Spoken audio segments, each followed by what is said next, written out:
Okay. Hello, everybody, and welcome to our Planning and Infrastructure Development Committee. Today is February 21st, 2024. We've got a nice, brief, short little, actually, I wouldn't call this necessarily short, committee meeting. Director Adams is on the way, and we'll let you know when he arrives. Without further ado, I'd like to call this meeting to order, though, and move right ahead.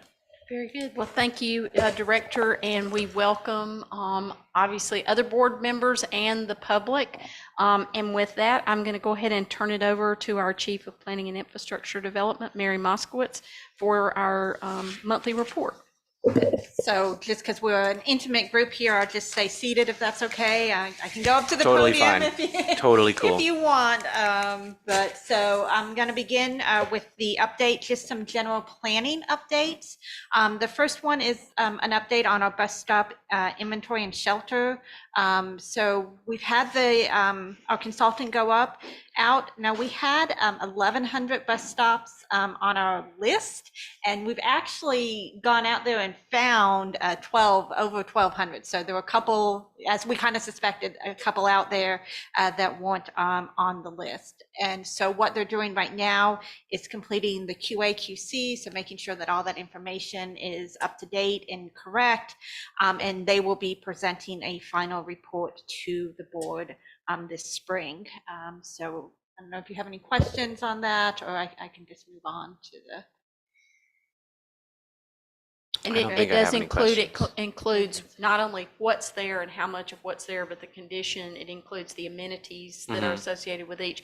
And the purpose, after all this is done and that final report comes to the board, is we will be using that to feed into the budget process, so that we take what the need is that's described to modernize and upgrade and ADA compliance and so forth of our that part of our system. We will divide that, probably right now our intention is probably to divide it over 4 years. So we'll program a certain flat amount in each year over the next 4 years to, as we prioritize those, to work through making the improvements and things that are needed. And of course, first priority will be the things that have safety and ADA compliance issues. You know, although I think, frankly, every single stop has some sort of ADA compliance issue. Yeah. So we're going to have to, again, prioritize areas with highest amount of traffic, you know, if there's a safety concern, all those kinds of things, and make sure that we're addressing them in that kind of way. But that'll be done in a very transparent way. The board will be able to see how we're prioritizing and so forth over, like I said, about a 3-4 year period of budgeting these things into the development process. And I will say that I did have the privilege of going out with the consultant, and it's not just looking and saying, oh, here's a stop. There is a complete inventory. We had the smart lever out. We were seeing the ADA compliance of the stops. There's photographic evidence now of all of our stops, and all of the stops are now put into a GIS database. So as we go through in the future and make modifications, we'll be able to maintain that inventory ourselves. So it's a really great project, an opportunity for us as we move forward, looking at that, what we have and what we will have in the future. I feel like, yeah, that'll be really nice to have done. Yes. And a really great platform to be able to begin more planning off. Yeah. That's a lot of bus stops. Yeah. I was doing some quick math, and like, you know, I could easily see a $10,000 expense for a bus stop to like make an improvement, and that's $12 million. Yeah. Like right like that. Well, I think what the number, and again, this was a preliminary number, but we were just kind of running out some numbers and thinking that it probably looked like that we would initially be budgeting maybe something on the order of about $750 a year over 4 years. That would be a good first. You know, you wouldn't do everything to every stop, but you're right. 100%. When you start doing everything to every stop over the years, it's going to be a lot gets more expensive. But with that amount, we could really make a dent in things like safety, ADA compliance, lighting, respectfulness of the stops, you know, all those kinds of things. So very good. Cool. Thank you. Yeah. So the next item we've been diligently working on is the Fuse Fellowship. I just want to let the board know and the public know that the recruitment for that has started. So this will be a person who is housed here at CAT, working with us on both that SMART grant, the microtransit, but really understanding that intersection between transportation and housing, and transportation and homelessness, and really, I think, we were talking about the housing summit that's coming up tomorrow. So this is a really great opportunity to understand and examine what role all of those things play with each other, and to have somebody, a national expert, come in and be able to work with us and understand that is a really great opportunity. And they live in the community for a year. They're placed here for a year. It's not just that they come in and they do something quick and away they're gone. They live with us for a year in completing all this. So their immersion in the community is an important part of it. The Fuse Fellows program is really something spectacular. So that's exciting. Yeah, I'm very excited to see that sort of evolve and grow. So we're really, really excited about that. And the interviews will be in the end of March, and the fellow will be placed in April. So we can see that person come around in the next couple of months. I just want to get coffee with them at some point. I would imagine this is going to be a very interesting person. Absolutely. One way or the other. Absolutely. That'd be great. And then just to let the board know about some grants that we are working on and that will be coming up as some opportunities. So hopefully in March, you all will see the, we call it the 5310 fund. This is a formula funding for our seniors and people with disabilities, but it's actually housed with the Georgia Department of Transportation, and they manage that through the Department of Human Services. So even though it is transit dollars, we actually have to apply, and it's formula funding, so we're guaranteed a certain amount of dollars every year, but we have to apply directly to DHS for those funds. But that application, and it requires a resolution as well. So that information will be coming to the board in March. A resolution, that is something that the board is supporting like, it. And yes. So it's part of the application process. So. And then another grant we're looking at, this is a competitive grant. Real quick, what does that money go to, the 5310 grants? So 5310 is specifically for people with disabilities and seniors, and so we are allowed to use it for operations for our paratransit services. We do have to provide a 50% match. We well exceed the 50% match based on our operating budget. Does it just go to paratransit, or does it filter into other? So the money is allocated specifically for people with disabilities, and so the way our service works, it makes the most sense for it to go towards paratransit operations. It could go towards other projects, but when you look at the budgeting, just makes sense to and do the that. way, there's other dollars that can be spent on in fixed route Think about it, paratransit's the most expensive service we offer.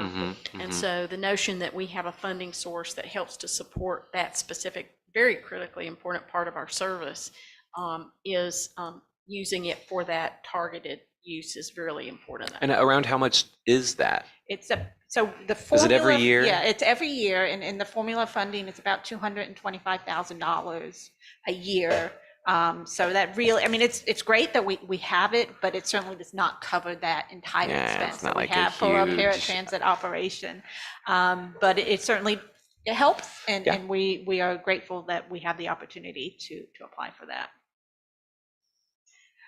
The other grant that's coming up is as a competitive grant, and this is the low no emission grant. As you recall, back in October, I believe, we approved the zero emission bus plan.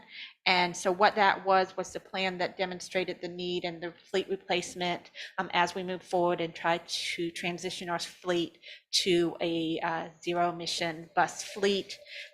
We had identified as part of that plan applying for this competitive grant. And so they just made the announcement like a week ago. And so we are working on getting that information together. The deadline for that is in April. So I wanted to bring that to your attention. Now that one is capital. Capital, that is. So, but is the capital also, does it include charging infrastructure? Yeah, so charging infrastructure can be used. And what they've done this year is they actually had, with the bill grant, they took two grants that kind of had similar goals and they've combined them together. So now instead of applying for two different grants, we can apply directly for the one grant application, and it increases the pot of money that's available. For, I believe it's 80 billion or something, We absolutely need to target that towards charging infrastructure because it's, we have other kinds of things that are really aimed towards increasing our fleet. But if we don't get the charging infrastructure capacity and reliability in place to support that, so if we have an opportunity that can target that, that's what we should be trying to do. And what's the match on this one? It's a 20, so it's an 80-20. Yeah, so typical capital. Is they when with grants like these, do they make a big differentiation between like actually buying a bus versus charging equipment, or is it sort of like it's just the first thing they want to see if you have a plan, and since we have a plan in place, that and the plan is the thing that we did in October when you got so here. That really makes a big difference because we can point to that and say, yes, this is part of a plan that we have in place. I haven't heard, and again, this is kind of new the way because they've combined two grants. There is a webinar coming up. I haven't heard that there's a preference over this versus that, but historically it's always been if you are following a plan, then it's going to be more you get higher preference than just, hey, I want to buy a bus. The other thing that would be, I would bet, while this is 80-20, typically if you can be in an overmatch position, you increase your chances. So depending on how we can allocate some of our other state funds, because that one's a federal fund. But yes, federal. If we can take some of our state funds that we may be getting, we're still awaiting through the legislative process the potential for an allocation of some funding for electric charging infrastructure. If we get that and could use those state funds to leverage this, then all of a sudden it puts us in and we could just go in at like 70-30. Yeah. That just boosts you up even more. So that's something to think about too. I think I had touched on this a couple months ago, but I can't really remember.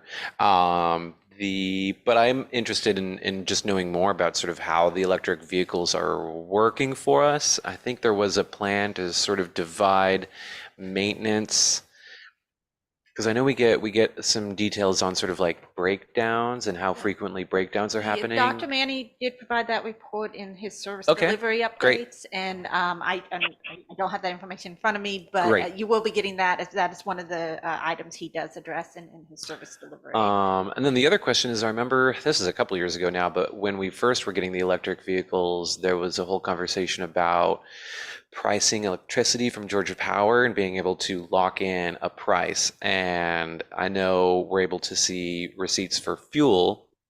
We purchase fuel in bulk, right? We have the, so we purchase like, I don't know, 100,000 gallons. I have no idea, but we purchase like a lot of fuel at one price, right?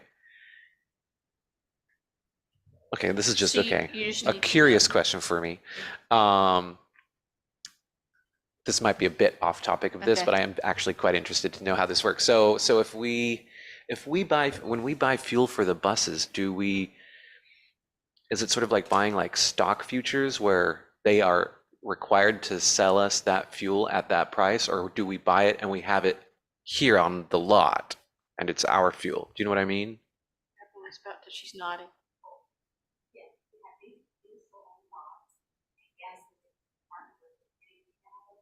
For a bulk purchase of stuff? That's correct. And what we have on lot, though, we had to go through a bid process. So for whatever, right? It was before my time, that particular bid process, but I know that there was a bid process. There had to have been, right? And then for electricity, I remember there was this is going back kind of a minute. Agreement.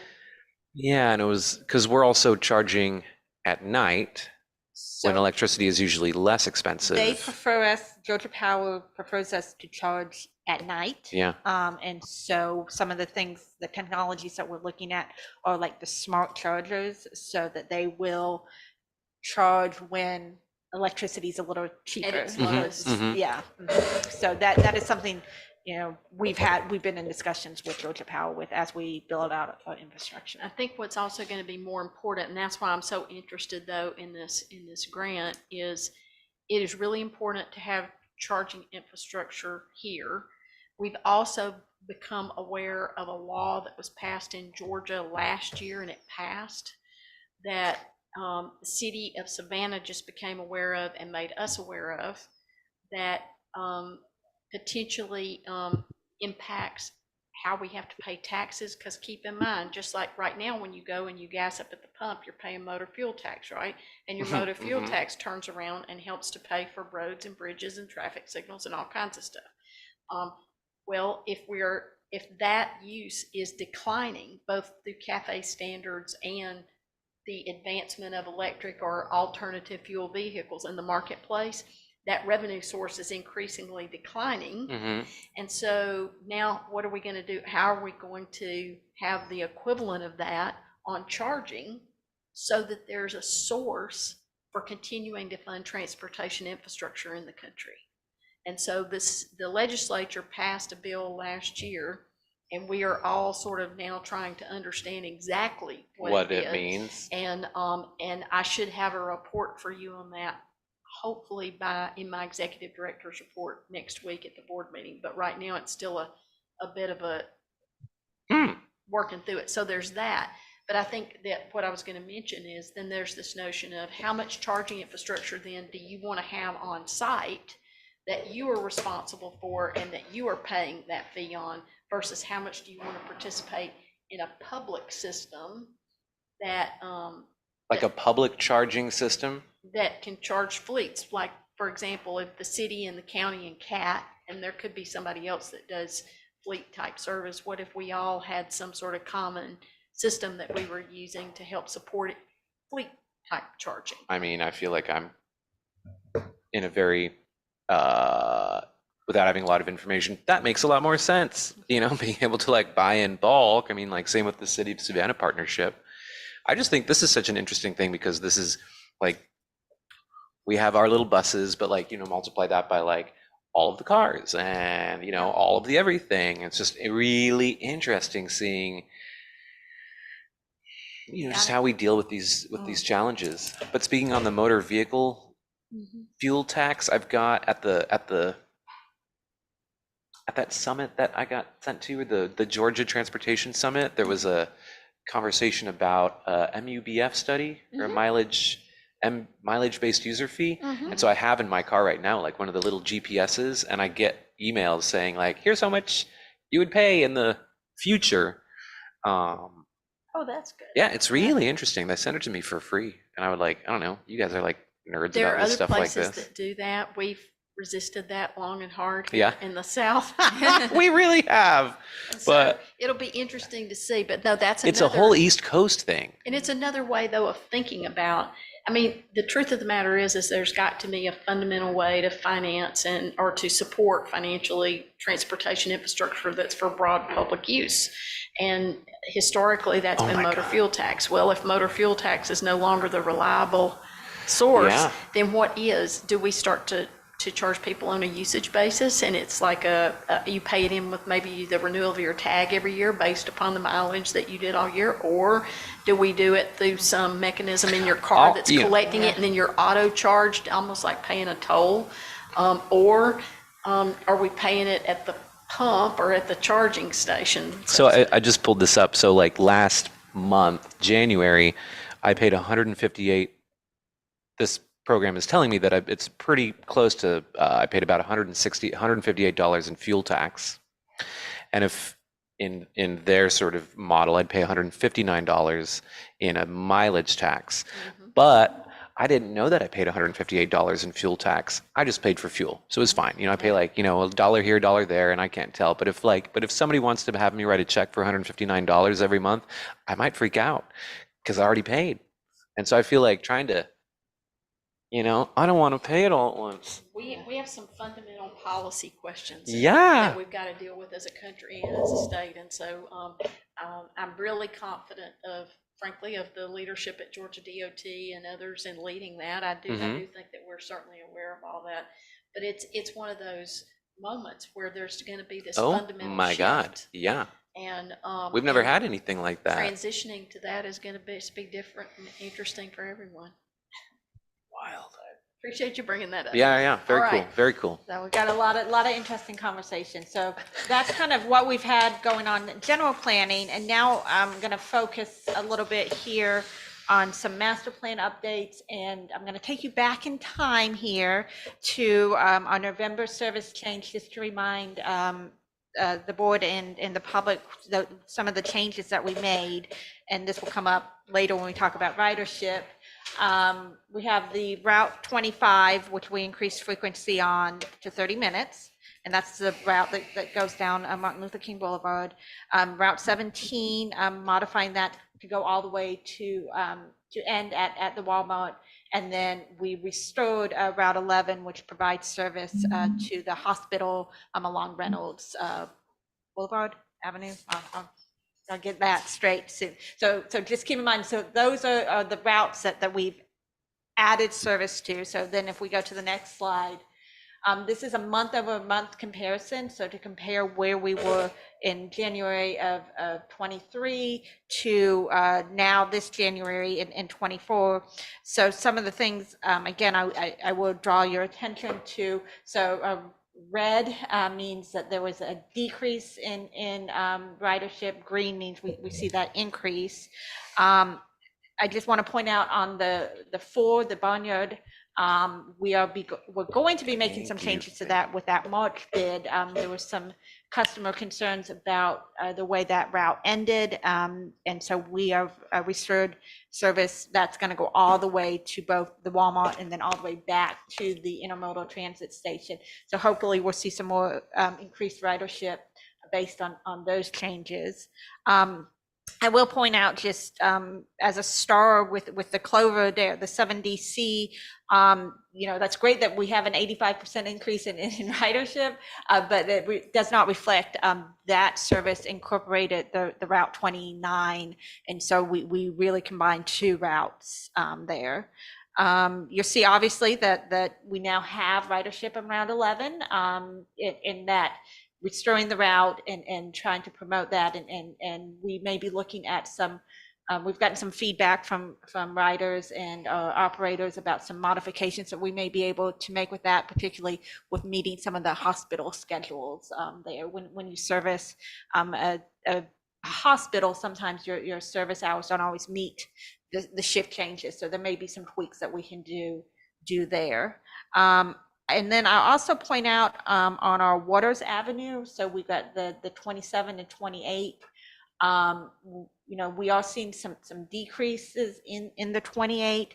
Hopefully in July we'll be able to make some tweaks to that. The goal in the transit development plan is we want to get that half-hour service on all of our major thoroughfares, so our high ridership routes.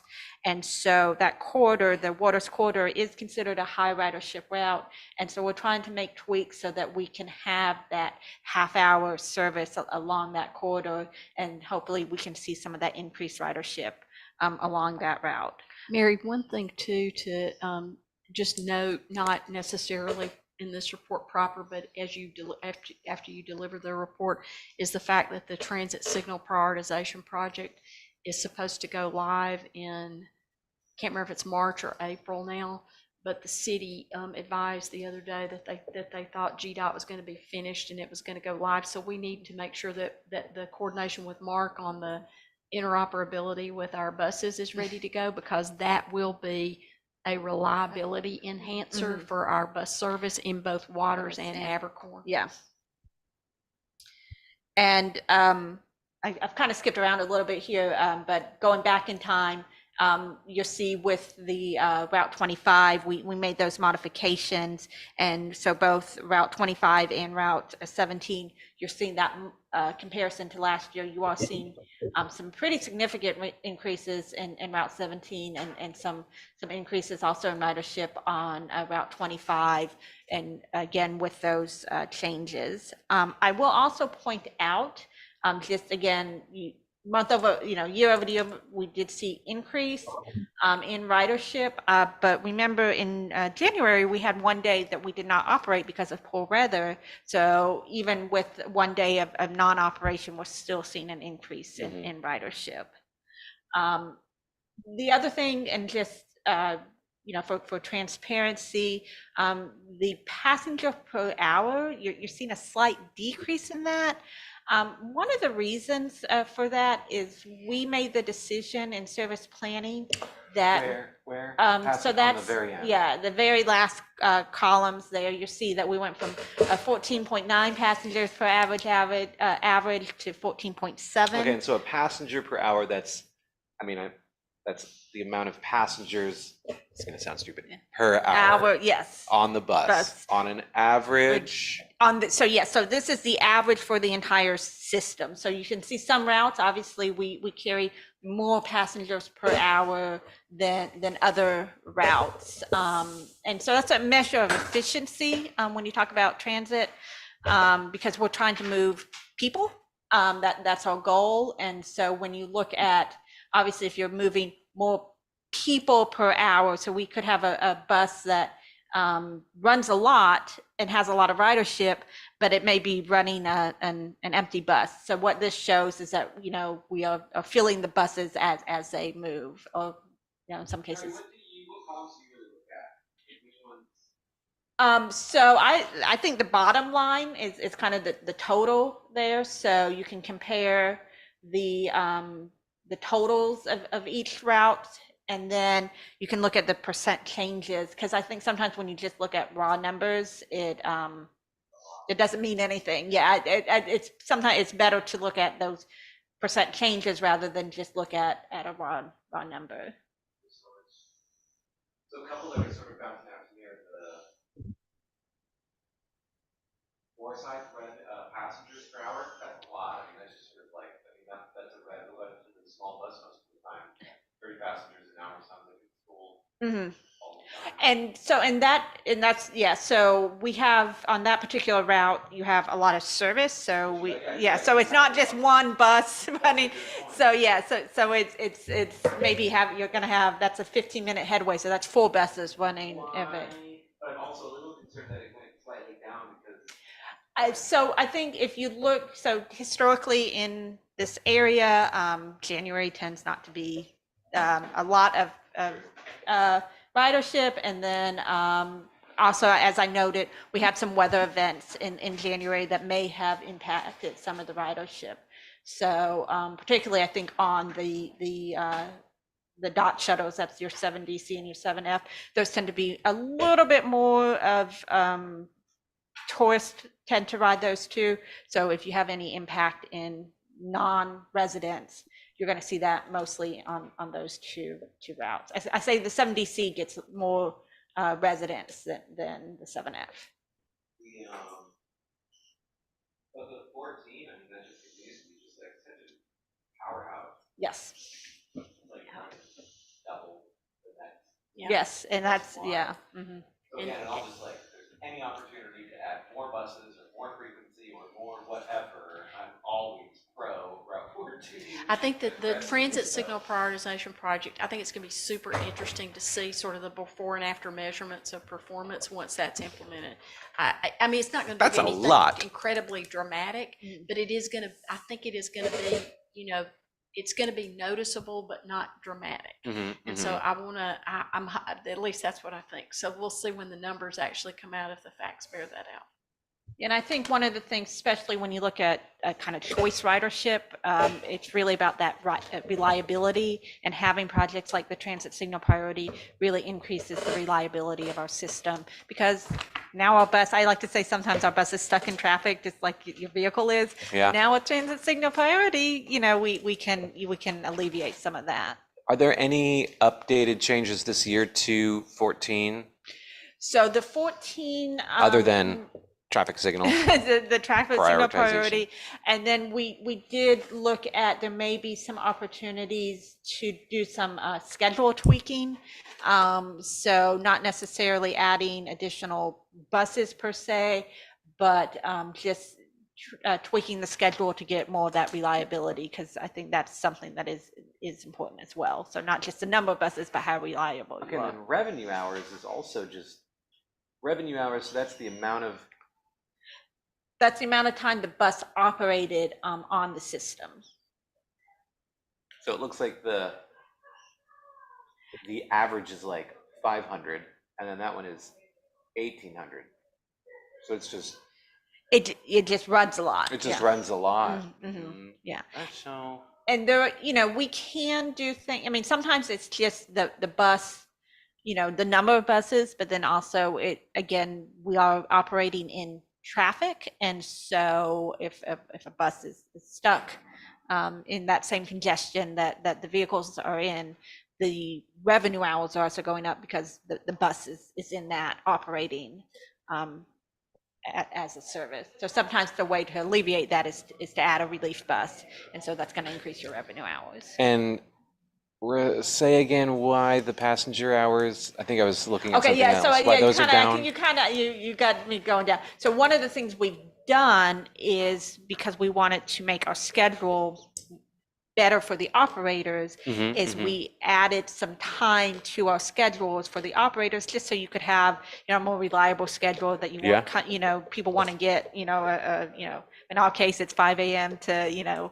1 p.m., but, a more reliable schedule, so that we would add a bus to a system to round out the hours, so we weren't having things like trippers. Or one of the things the operators really didn't like was a split schedule. So maybe you ran 4 hours in the morning, and then you had like 8 hours off, and then you came back in for 4 hours. That's not a very convenient work-life balance. So if there was a way to maybe add another trip to extend a schedule out, even though it wasn't the most productive trip, it was better. It is overall more yeah, resilient, or what's reliable? Reliable, but also better operating hours for operators. Are there other metrics that you could add on? Because I feel like this is just like one of the more important pieces of data that we get to look at. Is there other maybe like relevant data that you could add on this without adding too much? So one of the things, I'm glad you asked, and I think, did I print it out? I did not print. I do have also more like of a bar graph that shows the ridership month-over-month comparison to the ridership. And I think that also tells a better story of just how the bus is operating, comparing year over year, month to month, because you see seasonality changes. Sometimes when the weather's nicer, we just happen to have more drivers. You see that in that. So comparing 1 month to the next month, like you don't always get the same data. So I did produce that, and I will add that to the slide for the board as well. Now, I might be crazy, but I think like something like this could be really interesting, like social media content. And not like this graph, but just sort of like, I could see a post where it's like, did you know that last month Route 14 moved 40,000 people? Is if we ran a month of sort of did you knows, and some of it could be this kind of stuff. Well, I know I was at I think this was before. Once a week we put out a did you know social media post, and we just do it from here on out. Because people just have. Or once a week. Like with numbers like this, people just have no idea. I remember being at a paratransit meeting, like a public paratransit meeting, and I asked the audience members, people who use paratransit every day, how many rides they thought paratransit did a day, and they had no idea. And it's something like 400 rides a day, and that was shocking to them. And then it also was like, okay, I can kind of see now why my ride was late. But if you don't know, you have no idea. So I think that could just be, it's like, it's free data. Yeah.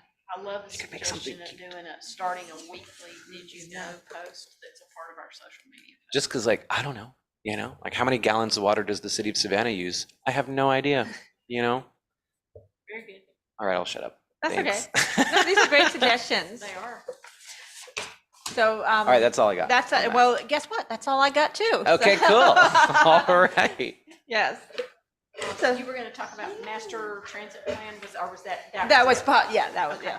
So basically, we are implementing the master transit plan, and you can see that some of those changes have resulted in increased ridership. Next month is a big month. Yes. It is. Next month is a big month. Yes. So, Director, in other items, just to share for, so this committee gets to see what other committees are going to be considering, what are the action items that'll be coming forward. we'll be bringing forward an action item for the purchase of 3 additional ADA compliant microtransit vehicles. These are vehicles that are being fully funded through our Georgia Transit Trust Fund funding being made available through GDOT to us. And this will complement the 2 microtransit vehicles that we've already acquired through the SMART grant proper, but will be a part of that overall rollout of microtransit services that starts in March in East Savannah, and then will also be following in West Chatham. So that's exciting for additional vehicles to be funded. There'll also be just more of a business matter, Sam's Club membership and credit card for us to handle routine things that we purchase. And wellness was one of the specific examples I think that was included in the agenda item. We buy fresh fruit and so forth that's used for that, and the manner in which we typically make those purchases and so forth. This just is an efficiency, effectiveness kind of thing. You could just use my Sam's Club membership. There you go. But that might be better to have your own. And then we've got 2 items that'll be coming up under administrative services. One is the disparity study. This is a really important part of what we do, and we haven't had one for a while, where it looks at our community and it looks at our business opportunities, and it helps to give us the information to set appropriate DBE goals for doing business with CAT. So we're really excited about getting that done. The security policies, procedures, and post orders. This is a part of, since we brought security in-house, developing policies and so forth around that, and this is bringing that before the board for consideration. Then there'll be 2 items under planning and development. The Savannah St. Patrick's Day, both shuttle agreements with the city of Savannah and with Port Wentworth. Are there any particular things you want to mention on that? Yeah, so I will say two items with note. Both of these have been approved by both of their respective city commissions. So, we're moving forward with that. And then also of note, I believe in the packet, the City of Savannah agreement says that we'll be going to the Savannah Mall. In conversations with the city, we have changed that one shuttle location to the Oglethorpe Mall. It's easier to work with them, to be honest. So that's one that's a little closer. It's a little closer to town, more midtown than out further out. So but nobody's at the other mall. No. That makes sense. So the locations just. For the record, for the City of Savannah, we'll be providing shuttle service from I want to say the Food Line, the west area. Sometimes it helps if I have the information in front of me.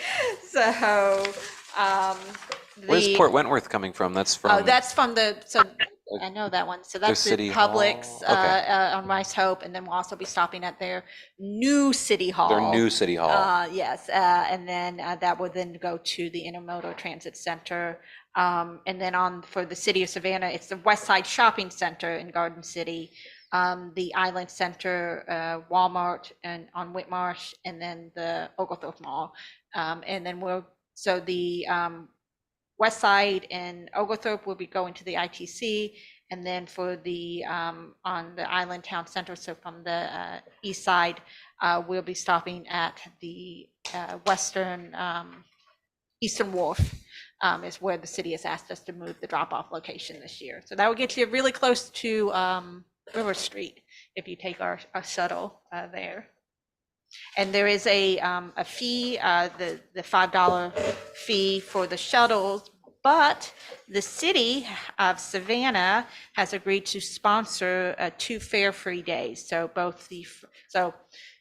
St. Patrick's Day is on Sunday, which is March 17th.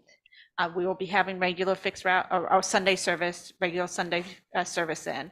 But on Friday, March 15th, will be regular service, but will be sponsored by the City of Savannah. So there will be no fare for our passengers for both our fixed route and paratransit. And then on Saturday, because of the way the roads are set up, we'll be running what we call a holiday service. So there will be a fewer buses on the road, but we will still be providing that fixed route and paratransit service. as much as possible, considering all the road closures. We're actually going to have somebody at their transit center, traffic control center, kind of helping us move our own traffic control. So that's gonna be a crazy day. All right. And then the items that are under old and new business include some sample paint swatches, as was discussed at the last meeting, related to the building exterior clean and paint. Then there was an item that was tabled at the last meeting, and Dr. Robinson had requested some information related to the new, how seating would be arranged in the ITC. I think that's a great question, and making sure that both the board and the public through this presentation will be fully aware. So we will be presenting on that ITC renovation, including the interior and how the seating is being accommodated. There's also was a recent question that came up. I know that, and I believe it was also Dr. Robinson, that have received some inquiries about how we manage during inclement weather, how we manage when people are permitted inside. You may recall, and we had made the board aware of this some time ago, the safety, there have been a number of different safety issues that have impacted that area. There's a lot of activity in that area. Savannah PD is a wonderful partner. There's still a lot of activity in that area that is safety related. So we were having issues that frankly our own bus operators, some of our own union personnel alerted us to, about people who were getting in there at night completely after CAT hours, but because Greyhound didn't always have the opportunity to re-secure the building the way it needed to be. So people were getting in, there was a lot of activity. So we put forth hours of operation for the building that coincided with CAT's hours of operations. But when there's inclement weather, for example, when it's incredibly cold, in particular, we've worked with our own security personnel to make sure that people weren't turned out that were waiting. But I think something did occur, and Dr. Robinson made us aware of that. And so we re-emphasized to the security personnel how important it was to be mindful of the public, that we are a public service, and we don't want people waiting in, difficult situations. And at the same time, normally though, we do secure that building at a time when it does still require, especially for the Greyhound customers, they operate hours that are outside of our own, and there may be times when people have to wait outside. But that is in an effort to be more secure for everyone, including the Greyhound passengers, because of the activity that we were seeing inside the building. And one of the things that we're going to be doing is coming forward to the board this meeting with some information about both that, how that ITC renovation is considering seating for the general public and our passengers. We're going to talk a little bit more in the safety presentation about that particular issue. And we're also going to talk about the potential for, again, trying to activate with some additional on-call security services to help supplement our own security personnel until we're still experimenting, of course, right now with having our own personnel, great support from Savannah PD and so forth, but we're still trying to, figure out what provides the optimum and best environment, safest environment for everyone. So you've got a lot of different things to balance there. You do, and they're all difficult. There's the need to be certainly responsive and have a heart for all the passengers, our own and Greyhounds, and then there's the need for safety and the kinds of things that were going on in the building, and even things like access to the bathroom facilities and all that. There's just a lot of activity there that you want everybody to be safe. So anyway, we'll have a conversation about that. Then there will be a discussion about a staff summary action item new template. I believe, Ms. Beverly, you developed this, did you not? What does that mean? So it's just a new reporting structure. Bev, you want to talk about it a little bit? Director Emissary and Director Adams will be bringing forward to the board for consideration the new staff summary template, and it's just bringing a consistent base of how we present information to the board, that standard of content and documentation information when we're asking you all to approve an item. So please review it and provide feedback. I've received feedback from several other members, so it will be listed under new business this month. We Cool. want to thank Beverly. She does such a tremendous job as our board administrator, managing all kinds of things, but ensuring that we are always presenting our information clearly and completely and consistently is probably one of the most important. So I appreciate all the effort that she put into doing that. And then the last item is also one that really kind of falls under planning, is a fair policy study presentation. This is a little bit like our bus stops inventory. It's another really fundamental, and our disparity study. It's a fundamental piece of work that we needed, especially as we're looking at the future of new CAT services and how does that fit in with our overall current fare structure?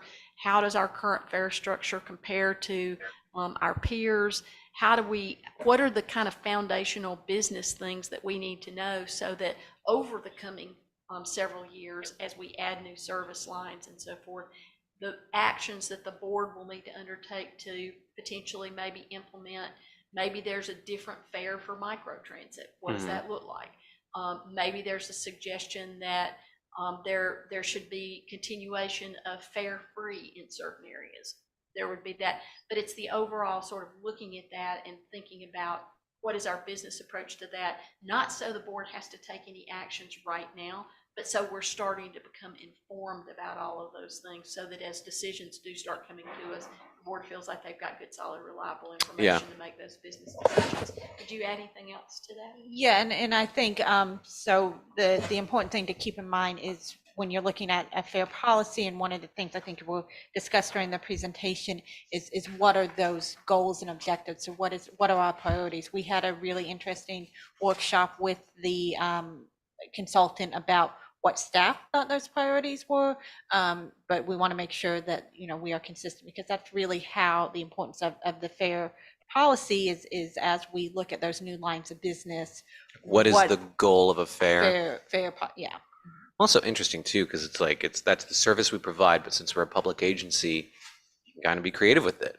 Absolutely. Yeah. If this was like a for-profit business, it would be like, well, I guess the fare is whatever it costs plus 10% profit, but yeah. And it's interesting. This is a really great opportunity for us because, as Mr. DeMassimo pointed out, we are adding these new lines of business, and it's really good as we start thinking about how we operate, how to make sure that we are doing things equitably and consistently throughout all of our lines of business. So, it is a good timing for this. Yeah, no, definitely.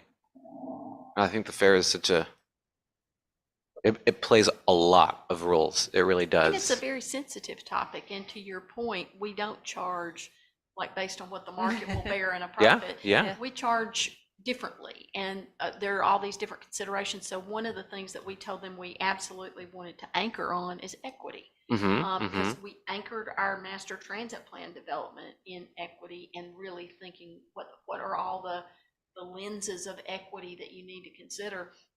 And I think this piece of work has done that as well. Service reliability, but making sure that we also are thinking about what is that. If we're going to provide great service, we've got to have a great financial foundation to do it. And that great financial foundation is about things like, for example, the reserve account that we're also proud of now and those kinds of things. But it's also, that's just one piece. Yeah. And we can't just have a great, healthy reserve and then everything else not have the same kind of solid business pieces underneath it as we move stuff forward. So we're very excited about presenting this to you. This is sort of just the first presentation. Yeah, I looked, it's I really like the hyperlinks on here, so helpful. And that, yeah, much noted, much appreciated. And the fair policy just seemed like it was sort of like, here's a vocabulary that we'll be using to talk about fares. But yeah, it's definitely a thing. I like to think about pricing. Strategies is just they are such a phenomenal organization, and they also worked on our master transit plan. So the continuity of deep understanding, and then understanding how to carry that forward into this work I think is a critical, it just builds confidence in where we're moving. Well, and I would also like to say, I think the use of a variety of different consultants, especially for organization this size, which has a lot of what I would call deferred maintenance, not just physically, but also from a planning standpoint, and also from a policy standpoint, from an administrative standpoint. There's been a lot of deferred maintenance for a long time. It makes sense to me that we're going to see an increase in outside help in order to sort of get us where we need to be, doing all of that, or having some sort of expectation that any of that would be able to be done internally while everything else is still happening makes no business sense to me. I do think it makes way more sense to make investments now in, using some outside help from different consultants to try to get as much work as we can as soon as possible. So I'm very pro that. Well, thank you very much for that. I really do. I really do appreciate that sentiment. I completely agree with it. Yeah. So with that, I think we're up to the next board meeting on I'm February done. 27th. All right, great. Yeah, we'll see all of our. Did we have anything from Director Adams? Is he on here? Oh yeah. I'm here. I'm sorry I'm late, but all I heard was good information. I do have one question on the ITC. Yes, sir. Once our security people leave, who's responsible for the security? So in the evening, sir, after we're no longer in our operational hours and our security personnel leave, there's the Savannah PD it's a public space. It's like any other business in town that is not operating at that time if something happens after hours. That said, one of the things that you're going to see when the new Greyhound lease agreement gets to you is what we have negotiated in that lease agreement is that for hours that Greyhound wants to operate that are outside of CAT's business hours, we have negotiated in a financial consideration from them that would support continuing to have a security presence on site to protect our, personnel, the passengers who are there, the public who's there, and our assets and so forth until such time as, their business hours are concluded. So we would still have active security personnel between the period of time that we have ceased an operational, format and they are still operating. There would be security personnel that they will pay for us to maintain on site during that period of time. And then when there is no Greyhound nor any CAT operations active, it would be our local police presence that would be relied upon. Okay, good deal. Now, is SPD treating that like a mini precinct? They're treating us at CAT Central more like a mini precinct. We have started a program with Savannah PD where they use us as a stopover because there's actually sort of three precincts that kind of come together almost kind of right where we are. And we have developed a program and so forth with them where they use our break room as a stopover point for them to stop and write a report, grab a cup of coffee, use the restroom, etc. And that is really starting to activate.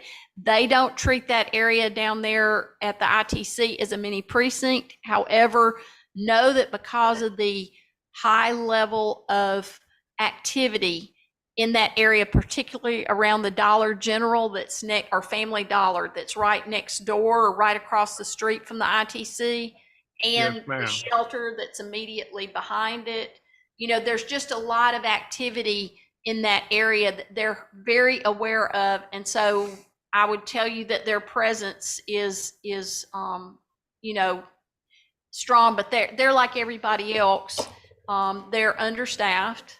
I just was listening yesterday to a report from both the police chief from Chatham County and the police chief from the city of Savannah about their vacancies.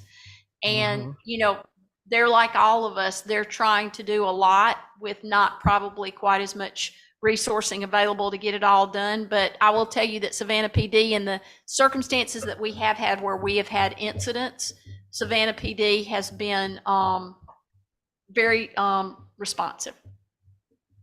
Thank you, ma'am. Sure thing. Thank you for the question.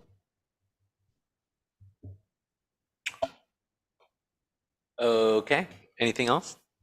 Meeting adjourned. Okay, thank you. Thank you, guys.